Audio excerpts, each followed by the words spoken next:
Hello, everybody. I am here with Joseph Coloff. Hi, Joe. Hi, everyone. Do you go by Joe or Joseph most of the time? Joe. Okay. Unless I'm being, professional. Professional. And then it's Joseph. And then it's Joseph.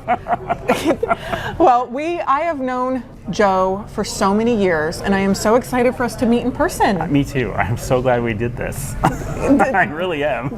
Do I look the same? You look the exact same. When I saw you, I was like, that's Joe. Yeah, and I saw you and I was like, oh my God, it's Rachel. It's Rachel.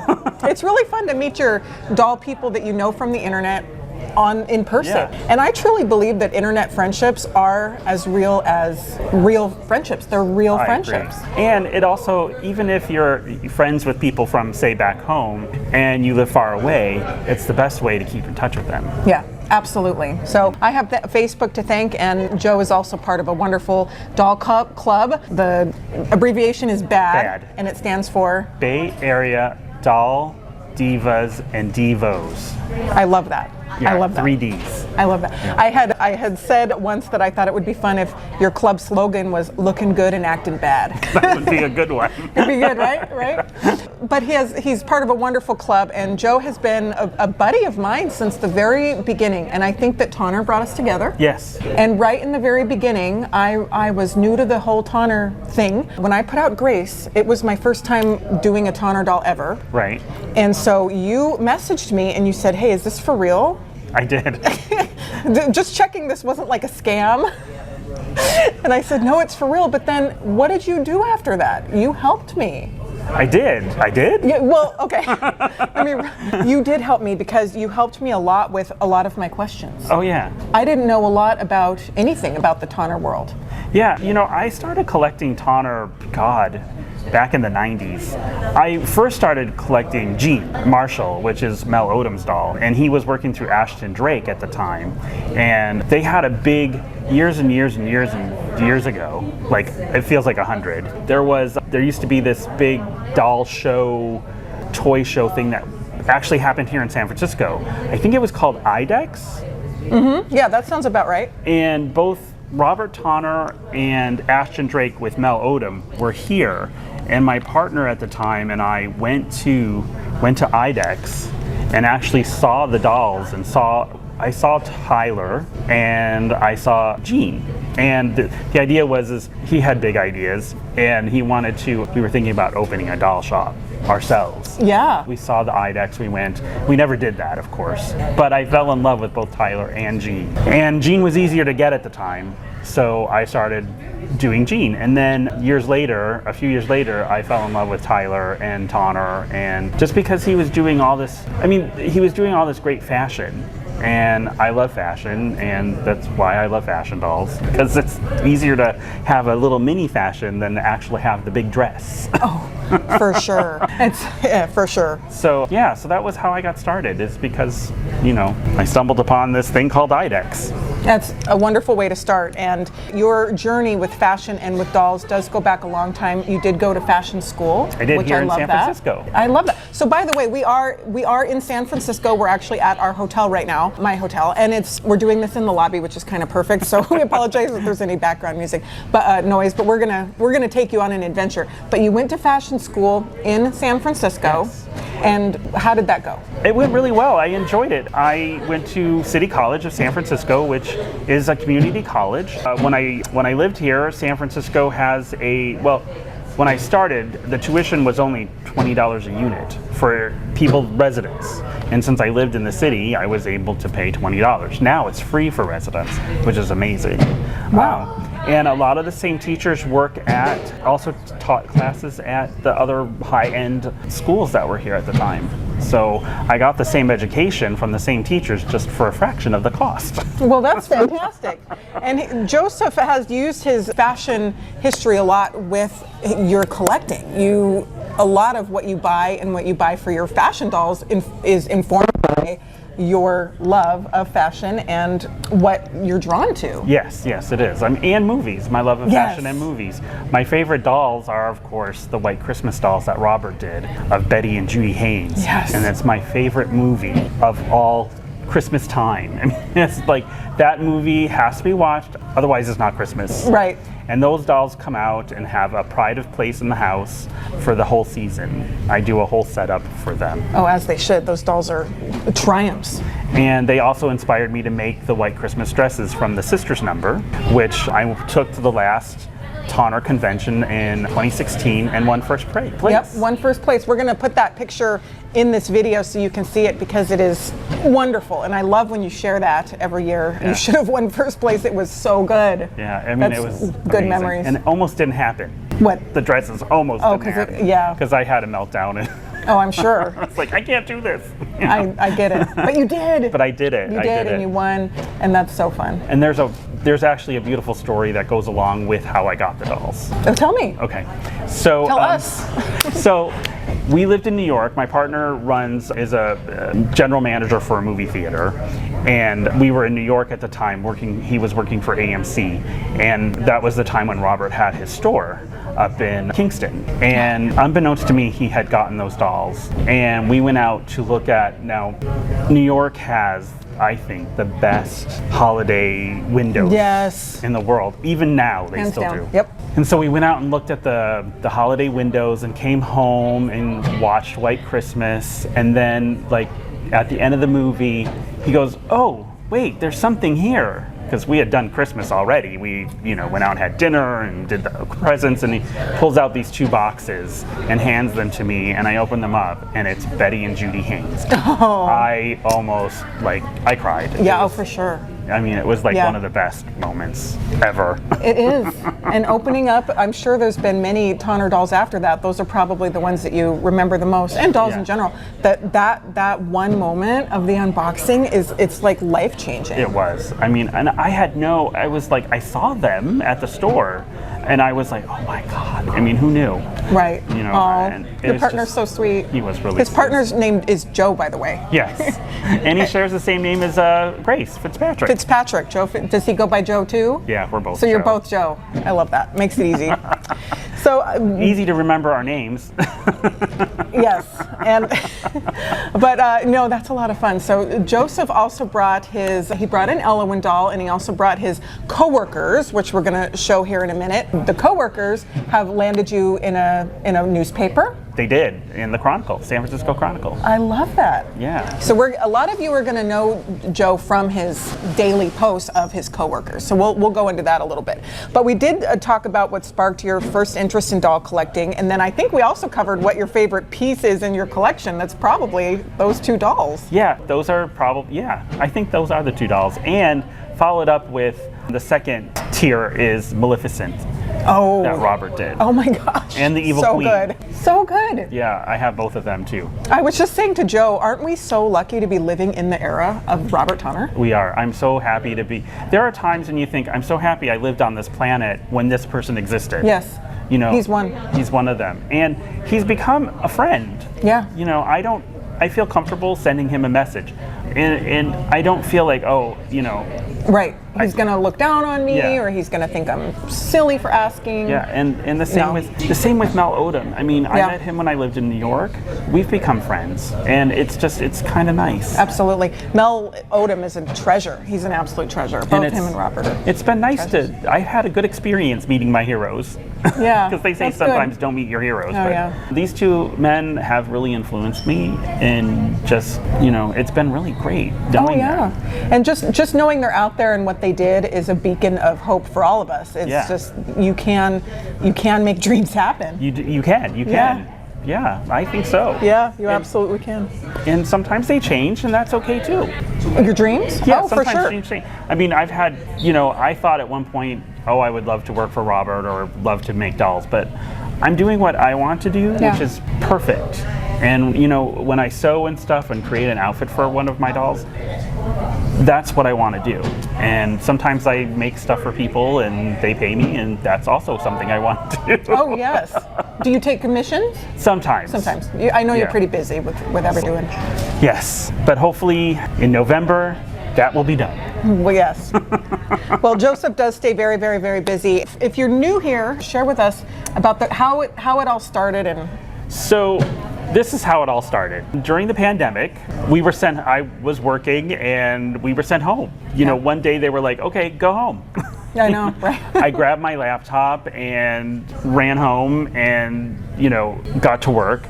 But then I sort of missed my coworkers, and they all knew I had a doll collection. So just for fun, I would text them a picture of whatever doll I had sitting on my work desk that day, just to, have a little bit of fun and distraction. Yeah, and camaraderie for everybody. So for me, I would just put the doll on the desk, and then that would be my coworker for the day, and I would snap a picture. It wasn't anything. It was just them sitting on a desk. And it was any doll. It could have been a Barbie or Elowen or Grace or any Tonner doll or whatever was sitting there. And then my partner says, well, why don't you make an office for them? And I was like, really? He was like, yeah. We like your partner. Yeah, he's very suggestive. To have a partner that would just suggest something like that is really nice. And so I'm sure everybody's familiar with the videos from My Froggy Stuff. Mm-hmm. Oh yeah. So I watch her videos like every time they come out, I'm watching that video. And so I just said, okay, I'll just, get some foam car and some scrapbook paper and whip up an office. And that's followed her tutorials and did exactly that. I love that. I didn't know you whipped up your office. Yeah. I love that. So we're going to put some pictures on the screen because you've been posting, at this point there's probably over 1,000 posts. There's so many. Because you do just about every day. Yeah. And I've had so many different friends, like people from because I posted on my actual page too, on my Facebook page myself. And then I have so many friends that follow me and are like, I really like that you do that. It makes my day. And it's not doll collectors. It's just, regular, not regular people, but it's just regular. We can call them regular people. If you're not a doll collector, you're a regular person. That's true. They're a muggle, I guess. Right. So we can say that. Yeah, they're just non-doll collectors from all walks of life, and that's really kind of cool. Oh yeah. That just a little 11.5-inch doll. Now her hair's a little bit of a mess, but well, Joseph brought them all the way on the ferry. They rode an hour to get here. And the reason I brought these two is there's such a difference right now. I mean, they call him the Buff Ken. Buff Ken. Okay, because he has a buffer body than what the other Kens have, and she's petite. She's like a petite Barbie. She's like maybe a little bit below 11.5 inches. Just look at those. She's like 10. Those heels. And they're both from the they call them the signature looks line.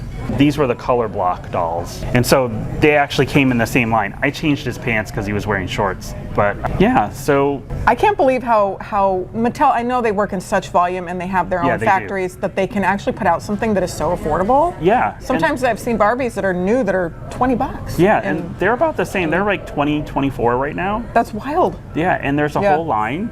And they just came out with a new one, a whole new line that's all pastel. Great play dolls. Yeah, and they're great play dolls, and they're extremely articulated. Oh, I love that. I noticed that. Yeah.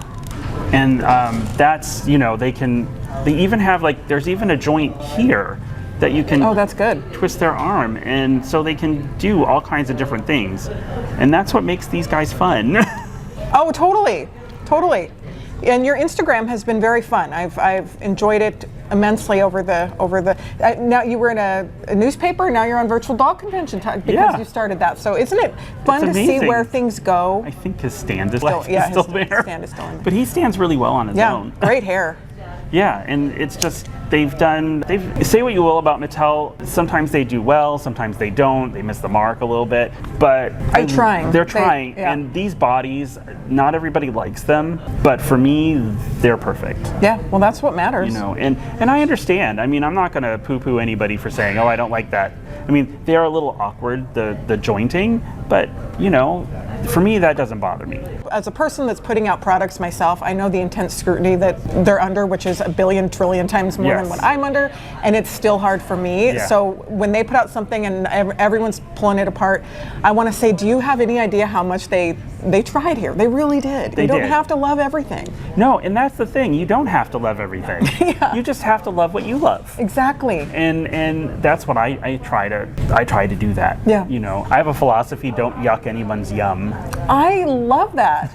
Try. Yeah, why come in and Joe has been always such a wonderful motivator, and you just encourage everybody. Oh, thank you. And one of the things that I love about you too is that you are always answering questions. Yeah, I try. Because when you're new to collecting or new to Elowen, Right. it can be confusing get these where you guys don't out know the feet and the hands and the bodies and the stuff. And not everybody has I don't want to say pattern recognition, but not everybody has that ability to see from a photo the differences in bodies. So you almost need to see them in person, and sometimes that's hard to do. But if somebody can say, look, honestly, that shoe's not going to fit her, I'm sorry. You know? But that's what they need to hear. But they do, and sometimes it's, hard to hear because you might have a ton of dolls and now you're switching to this new one that can't wear any of the clothes. But it's an adjustment. I mean, no, they need to hear that though, especially if you're new, and because you don't want to waste money buying a bunch of stuff for your doll that it's not going to work, Right. and then you just feel it's easy to get burnt out. It is, especially if you make a bunch of mistakes. Yeah. So Joe's always been wonderful. What did it feel like when Robert said he was going to release Ella and Wild again? I was thrilled.